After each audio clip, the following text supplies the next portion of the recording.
Tantor Audio, a division of Recorded Books, presents The Road to Dien Bien Phu, The History of the First War for Vietnam, by Christopher Goscha, narrated by Joe Barrett. A word about words. In this book, I will only use one name for the Vietnamese state that went to war against the French and then against the Americans. It is the Democratic Republic of Vietnam, abbreviated as the DRV. In Vietnamese, it is Việt Nam Don Chu Quang Hoa. This term refers to the state Ho Chi Minh declared independent on 2 September 1945, in which he led as president until an armistice was signed in Geneva on 21 July 1954, ending the fighting and my book. I do not use the term Viet Minh or the Viet Minh regime to describe this state or its activities. For one, the Viet Minh ceased to exist in early 1951, intentionally dissolved by its communist makers. That is reason enough not to use it after that date. Second, the Viet Minh was a nationalist front created in 1941, briefly a political party in 1945 and 1946, but it was never a state. To treat it as if it were is not only inaccurate, but it also prevents us from seeing a more complicated and, I believe, more interesting story of statecraft during the Indochina War, the subject of this book. We also need to agree on the terms we use to describe what the French and their Vietnamese partners were doing. First, I use the terms French Indochina or the Indochinese Federation to refer to the colonial state the French stitched back together in one form or another between 1945 and 1954. The French folded their Indochinese Federation into a larger colonial entity known as the French Union, which was created in October 1946 and based out of Paris. To this, we need to add the associated state of Vietnam. It came to life when the French finally allowed their non-communist Vietnamese partners lined up behind the former emperor, Bao Dai, to combine Cochin China, Annam, and Tonkin for the colonial South, Center, and North into a unified territorial state the French agreed to call Vietnam. This Vietnamese state was nevertheless part of an Indo-Chinese ensemble known officially as the États Associés de l'Indochine, or the Associated States of Indochina. It included Bao Dai's Vietnam, King Sisavong Vong's Laos, and King Norodom Sihanouk's Cambodia.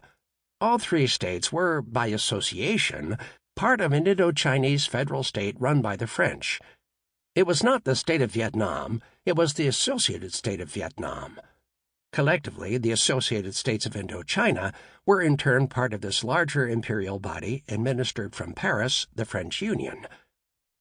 The Vietnamese allied with the French knew that association at both the Indochinese and French Union levels bound them legally to the French Republic. A further word on Bao Dai's Vietnam is necessary here. Official historians in communist Vietnam today, the one Ho declared independent in 1945, have preferred to banish the Associated State of Vietnam from their historical memory. Starting in 1949, Ho Chi Minh's disciples dismissed it as a puppet regime, Che Do Bu Nhin, or Nui, and its leaders as the lackeys, Tay Sai, of the French, not least of all its head of state, the ex-emperor Bao Dai. The problem is that Bao Dai's Associated State of Vietnam existed at the time.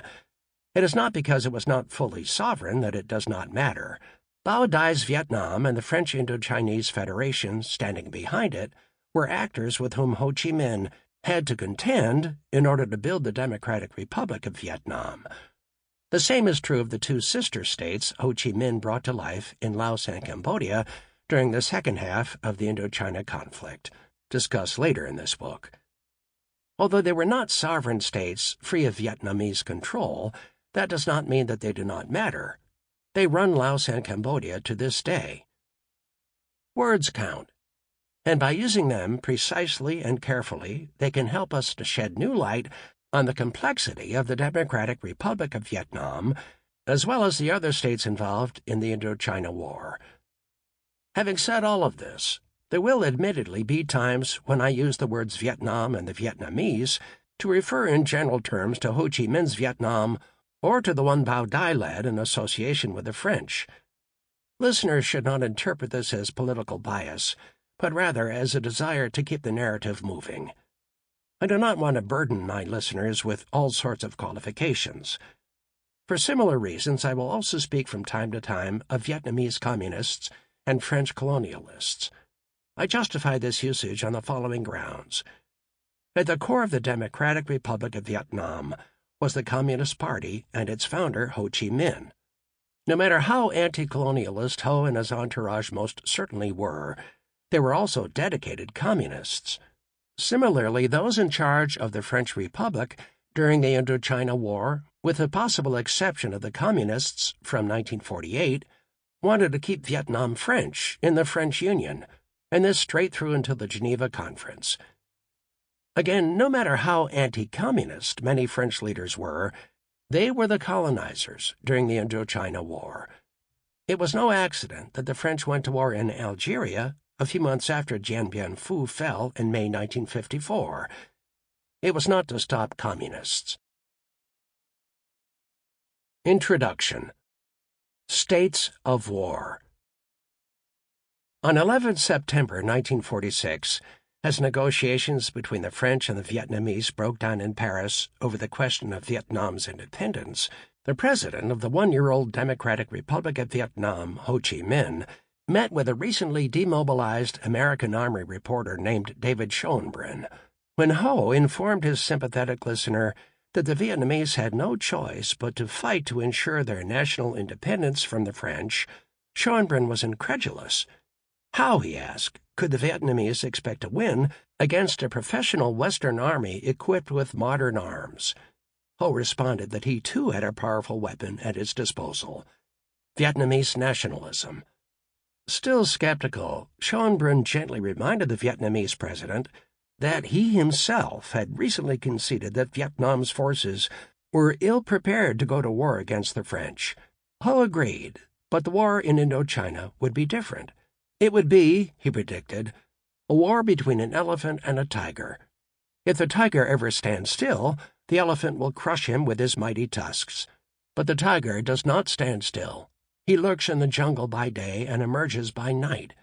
He will leap upon the back of the elephant, tearing huge chunks from his hide, and then he will leap back into the dark jungle. And slowly the elephant will bleed to death.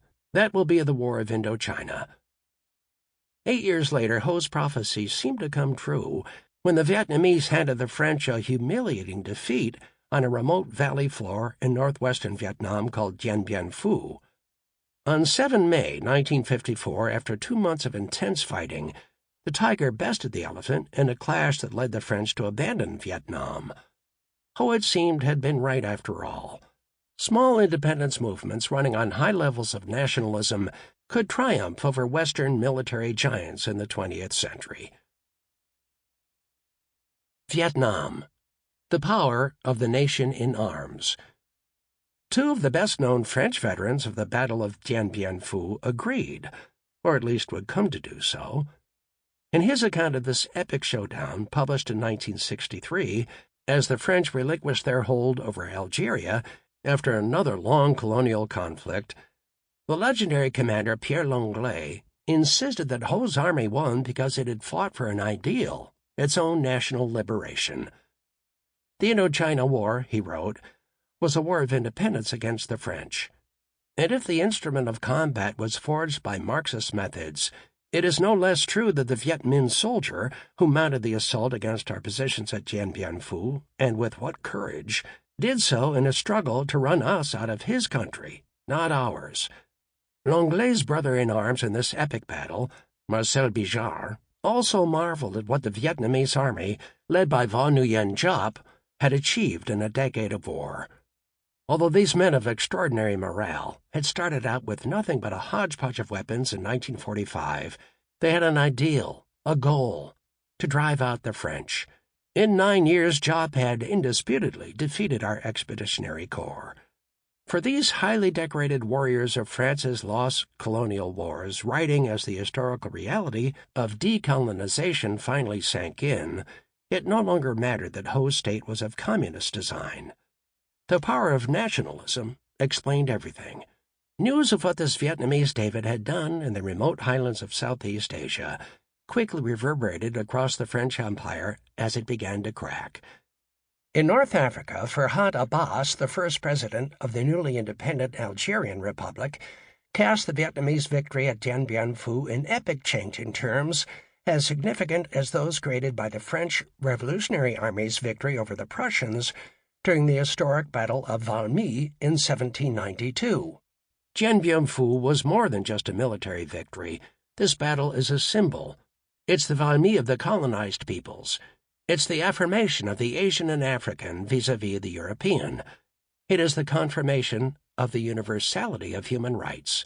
At Dien Bien Phu, the French lost the only source of legitimation on which their presence turned. That is, the right of the strongest to rule the weakest. Frantz Fanon, the Martiniquais doctor, intellectual, and member of the Algerian Front de Libération Nationale, FLN, agreed.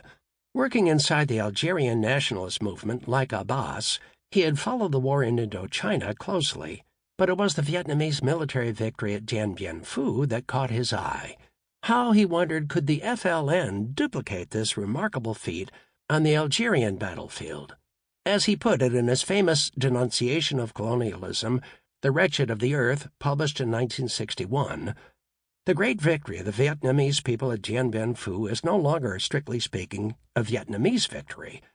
From July 1954, the question for colonized peoples was now, what must we do in order to realize at Dien Bien Phu? How do we go about doing it?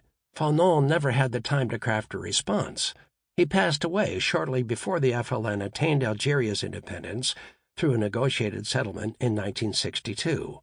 David Schonbrun, however, was convinced now more than ever of the answer: nationalism, Ho's secret weapon. And as the Americans expanded their involvement in Vietnam, in the hope that the internationally brokered division of the country at the Geneva Conference of 1954 would allow them to protect its southern half from the communist North Ho now ruled, Schonbrun started telling the parable of the tiger and the elephant to American audiences. He did so in a carefully scripted appearance before the camera in a 1962 documentary hosted by CBS's Walter Cronkite on the end of the French Empire in Indochina. He made his case again in a book he published in 1968 as massive U.S. firepower and 500,000 American troops tried to stop Ho's forces from reuniting the country the Vietnamese president had declared independent in September 1945. Scholars and journalists have turned to Ho's fable of the tiger and the elephant to remind readers that the Americans, despite their superior army and modern weapons, were doomed to failure in Vietnam, just like the French before them, because they were fighting against a nation in arms, Ho's. Vietnam, the myth of the nation in arms. But does nationalism alone explain everything? We now know that the French Revolutionary Army also won at Valmy because its commanding officers unleashed state-of-the-art artillery on the adversary and relied on professional soldiers from the Ancien Regime to lead. Moreover, the armies of the First French Republic, and then those of Napoleon Bonaparte, owed their success more to the introduction of compulsory military service, initiated in 1793, in the form of the levée en masse, or mass mobilization, than to patriotic volunteers. The American War of Independence is also instructive. While patriotism certainly motivated many Americans to take up arms against the British, French military assistants and European advisers also helped transform militia-styled Minutemen into an increasingly effective fighting force, the ancestor of the United States Army today. In short, the armies emerging from these Atlantic Revolutionary Wars in the late 18th century were very different from what they had been going in. Unfortunately, as seductive as it is, Ho Chi Minh's parable of the tiger and the elephant leaves little room for understanding the complexity of the Vietnamese Revolutionary War and how it and the state running it adapted and changed over the course of almost a decade of war, the subject of this book. Consider the following. On 13 March 1954, the day the Battle of Dien Bien Phu commenced in northwest Vietnam, Vietnamese soldiers did exactly the opposite of what Ho had predicted to Schonbrun in 1946. they descended from the surrounding hills to attack the French troops waiting to crush them in the open. After a bloody 56-day siege, soldiers of the People's Army of Vietnam, better known to the Americans during the Vietnam War as the PAVN, overran the French Union forces in the entrenched camp on the valley floor and hoisted their red flag in victory against the clear blue sky that day. This had clearly not been a hit-and-run guerrilla skirmish. The Army's commanding general, Von Nguyen Giap, operated a professional army of 7 armed divisions, equipped with intelligence, communications, medical, and logistical services. The general's cannons had rained down shells on the French camp for almost 2 months, turning the valley floor into a lunar landscape strangely reminiscent of the Western Front during the First World War. Meanwhile, Vietnamese anti-aircraft guns lit up the skies with flak not seen since the Second World War. Little wonder Langlais and Bijard were in awe as PAVN troops marched them off to a prisoner-of-war camp in mid-1954. The Vietnamese tiger had fought like an elephant and won. Ho Chi Minh's parable was wrong. Frantz Fanon must have known as his Wretched of the Earth went to press that the Algerian army, despite running on equally high levels of nationalism, was nowhere near being able to engineer such a military revolution against the same French army. For Fanon, the FLN remained a tiger, its struggle a guerrilla one. Algerian nationalists were not alone in their inability to transition to conventional warfare. In fact, no other 20th century war of decolonization ever produced a PAVN or a Dien Bien Phu. The Indonesian Republicans fighting the Dutch in the late 1940s and the Kenyans at war with the British a decade later did not, nor have recent religiously fired insurgencies led by al-Qaeda and the Islamic State, ISIS, succeeded in designing forces capable of executing a modern pitched battle on the scale of Dien Bien Phu. Only Ho Chi Minh's Vietnam did. Why? If nationalism alone cannot explain Dien Bien Phu and its Vietnamese tiger fighting like a French elephant in the open, then what else allowed this Vietnamese guerrilla army to transform itself into this redoubtable fighting machine? What was it about the nature of the Vietnamese war state that had allowed it to engineer such a historic victory on the battlefield? How had Ho and his followers gone about creating an army of 7 divisions in the middle of a full-blown war of decolonization? How did they mobilize hundreds of thousands of people to join in such a Herculean task? And if the French had helped American revolutionaries to prevail against superior British forces in the 1770s, then to what extent did Chinese communist military support and advice help Ho to build a new type of state capable of wielding military force in ways unmatched by anti-colonialist polities elsewhere? No one denies that tens of thousands of Vietnamese patriots closed ranks behind Ho's republic when full-scale war broke out in Hanoi in 1946. They did, just as so many French men and women rushed to the defense of their embattled republic at Valmy in 1792. Nationalism was an important factor, as this book will show.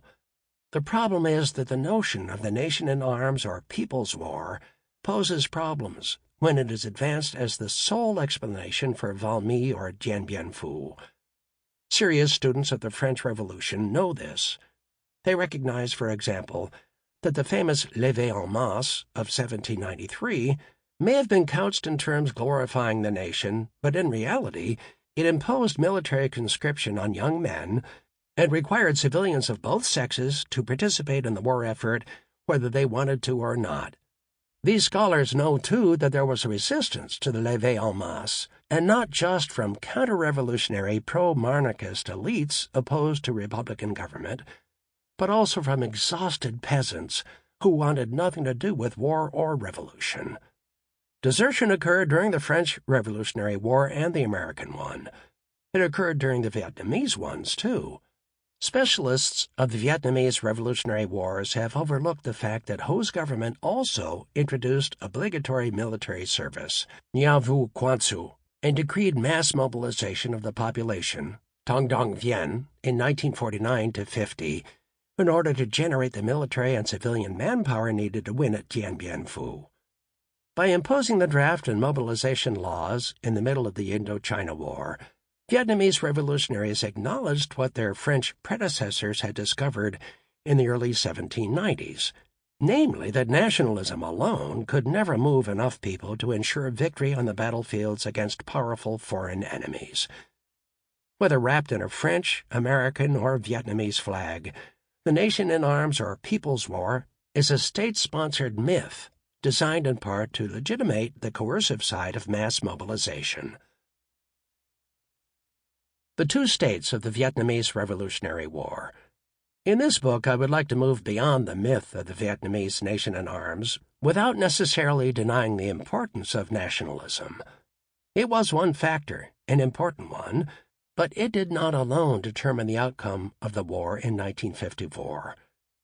In the following chapters, I would like to look more closely at the nature of this Vietnamese revolutionary state, forged from almost a decade of war against the French between September 1945, when Ho Chi Minh declared modern Vietnam's birth, and May 1954, when Vo Nguyen Giap's army defeated the French in pitched battle at Dien Bien Phu. Two interconnected arguments run through this book about the dual nature of the state of the Democratic Republic of Vietnam led by Ho Chi Minh. The first concerns the development and operation of a decentralized guerrilla polity during the Indochina War. The second analyzes how a communist-driven, single-party state arose from this very entity thanks to Chinese communist backing during the second half of the conflict. Let me explain what I mean a little further. The archipelago state.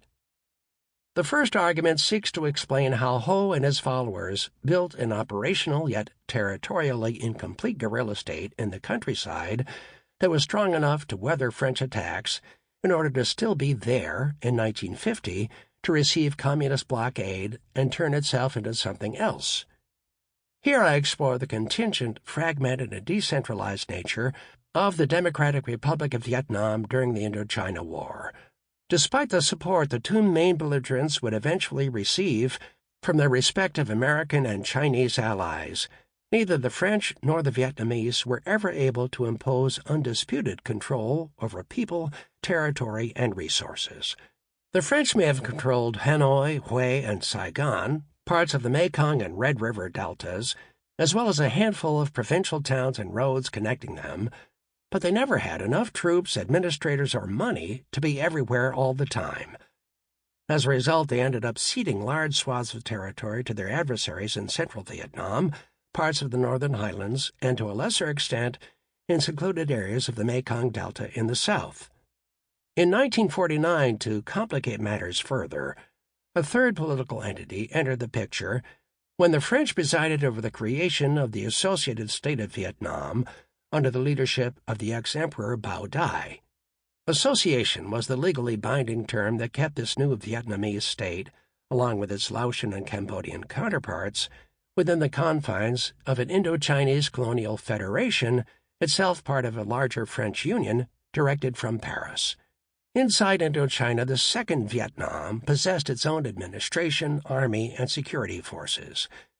Its leaders claimed sovereignty over all of Vietnam, including the areas controlled by Ho's government.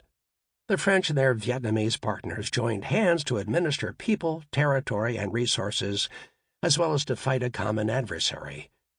They shared one common colonial currency with the Laotians and the Cambodians, the Indo-Chinese piastre. These 2.5 competing sovereignties, the French Indo-Chinese Federation, the Democratic Republic of Vietnam, and this less than fully independent Associated State of Vietnam, gave rise to archipelago-like territorial formations, fanning out from core centers like islands in a stream. Despite denying the existence of the other and declaring sovereignty over all of Vietnam for themselves, leaders on each side knew that their claims were exaggerated. On the ground, territorial control was fragmented. The war dragged on precisely because no one side exercised the military force or possessed the political infrastructure needed to control people, territory, and resources completely. As a result, these island-like domains were in a constant state of competitive flux.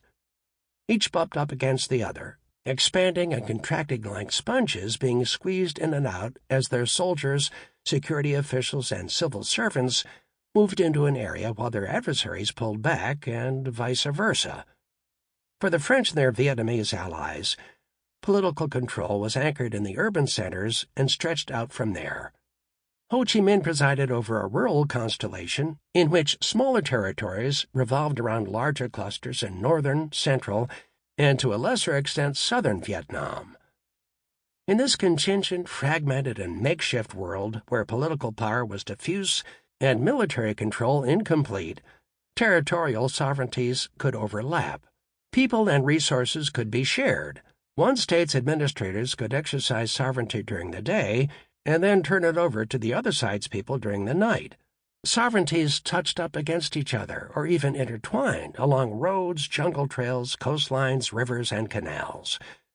In certain revealing instances, civil servants, security officials, and customs agents from opposing sides could coexist in the same villages, relying on family ties, pre-war friendships, and beneath it all, the diluted nature of power in order to operate. As the interim head of the Communist Party, Truong Chin had described it as early as 1947, this war has the characteristic of two combs whose teeth are interlocked. This Vietnamese archipelago state was, by its nature, weak. The main strategic goal for its architects was always to expand it, to spread its control over as much territory and as many people as it could, whenever and wherever possible. The idea was to push the available streams of sovereignty, no matter how small, into every possible nook and cranny left unguarded by the enemy, even poking feelers into the colonial cities. The success of the archipelago state, its ability to expand and hold itself together despite its incomplete territorial constitution, owed much to nationalism, to be sure, but it turned on other things too. The use of wireless radios and hand couriers, the collection, analysis, and circulation of information, the expansion of police control and intelligence services, the movement of civil servants and their paperwork, and the administration of a war economy and clandestine commercial networks running into the colonial cities and surrounding Asian markets. Together, these things made up the nervous system that connected, supplied, and accorded operational coherence to what was again a highly fragmented and rudimentary state of war. As seemingly unimportant as these connective tissues might appear at first glance, they were in fact vital to the war state's survival, the object of several of the thematic chapters in this book. The French and their Vietnamese allies understood what the enemy was doing with these things. In fact, they were trying to do similar things in order to operate their own states and hold them together in this highly volatile and ever-shifting wartime constellation that was, when taken together, Vietnam between 1945 and 1954. Vietnamese War Communism and the Rise of a Single-Party State. That was one kind of state the Vietnamese Revolutionary War carried within it. The second type arose from its upper half because of the favorable conditions created by the Chinese Communist victory in 1949 and Mao Zedong's decision to back his Vietnamese allies in their bid to take the war to the French and remake their state in communist ways at the same time. With Mao's support from 1950, Ho Chi Minh and his Communist Corps used war, in fact they ramped it up, to create a post-colonial state very different from the ones Sukarno and Farhad Abbas were building in Indonesia and Algeria in their national liberation struggles. Indeed, the state Ho started building was very different from the Republican-minded National Union government he had himself declared independent in 1945.